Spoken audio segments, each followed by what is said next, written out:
This is a story about the Tin Pan Knights. A story about a kingdom without a king, where our heroes were forced to save themselves from new dangers that threaten their lands.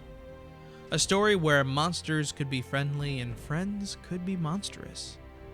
A story where amazing tales are in every room of your home. This is a story about you. The next piece of the story was filmed with the George Daly Digital Theater Camps and is meant to be acted out, so please stand up and journey on with us. In this episode is Jules, carrying the Jade Songbird, wearing the quick feet boots, and carrying the helping horn into the adventure to call any scarecrows to their aid. Also in this adventure is Lou, who is wearing the I've Got That pack and sporting a very magical spyglass to help them see in the dark. In this episode, our heroes have returned to the very cave where they had to rescue the citizens that live in the city of Ravens. The goblins have returned and they have been sneaking through the caves to try and catch up and figure out what it is that the goblins are up to.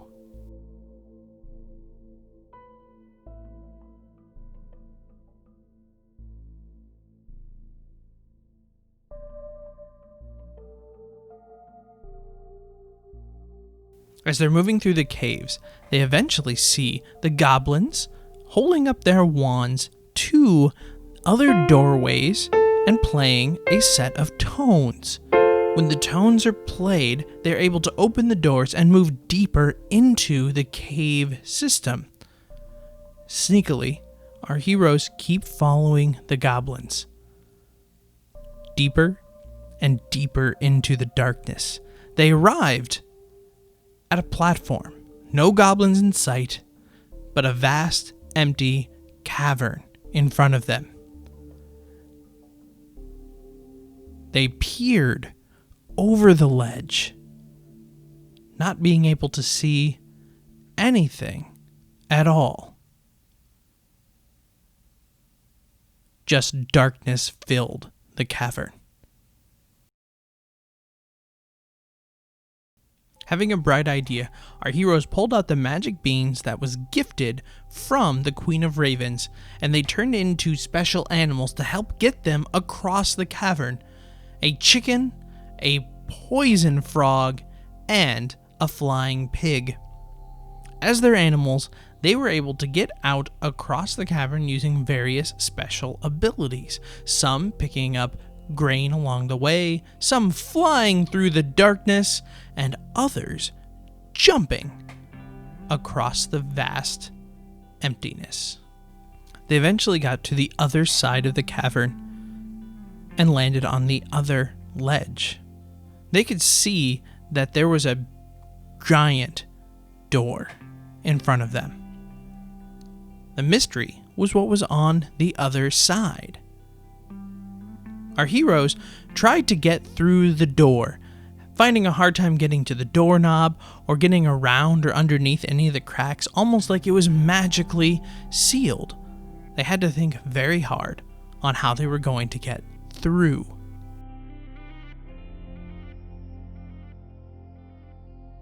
They could recall that in the cavern there was a series of platforms, and every time they stepped on one of the platforms, it would play a tone. And every time they stepped off the platform, the tone would stop. They got on and off and on the platforms a few times before they remembered that it was the goblins who played very similar tones to get the doors to open. And maybe if they all stood on all of the platforms, the same tones would play and open the doors. Using the helping horn, our heroes called in some scarecrows to stand on the platforms to play the tones, and sure enough, when the tones played, the door unlocked.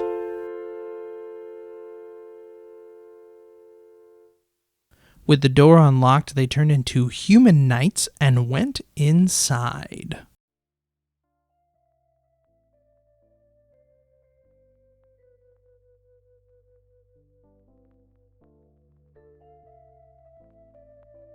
As our heroes enter the underground city, they see a world they have never known existed.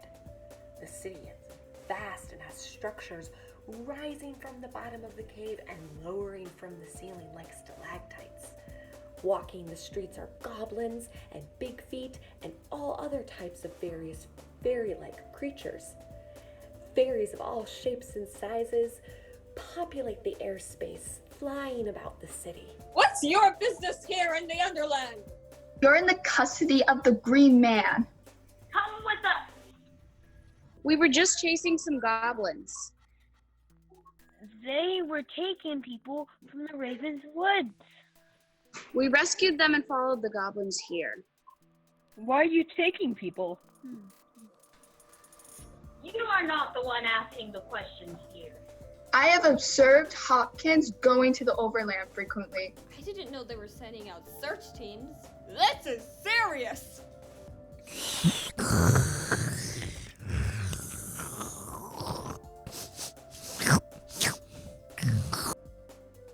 They've been infected with coyote creep. They've been shivering uncontrollably. Their capes have been suppressing the sickness, but it won't last forever. What are you talking about? What is that? We got the wood shivers. The Queen of Ravens gave us these capes. It's a common thing in the Raven's Woods. No, it isn't. The Underlands has been around far longer than any of your overland settlements. And the coyote creep hasn't been around forever. I wonder if the Hopkins were curing your citizens. This is a pretty nasty illness. The coyote creep might cause you to act out of character. You could feel scared like a kitten, mixed up wants and needs, and expect the worst from an unknown or new thing.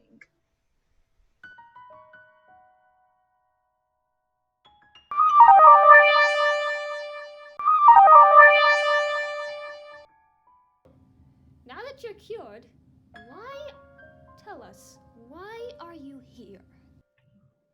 The king of the Tin Pan Kingdom is missing. We followed clues to the Ravenswood to find they had a number of citizens that were also abducted by Hopkins. We got them to the city and followed them here. What? I feel better without the coyote creep. Officers, you've been rerouted to bring the intruders to the king. The Green Man wants to question them himself. What? What's the problem? Is it a problem to see the king? You said your king was missing, right? Yes, I think for about 6 months now.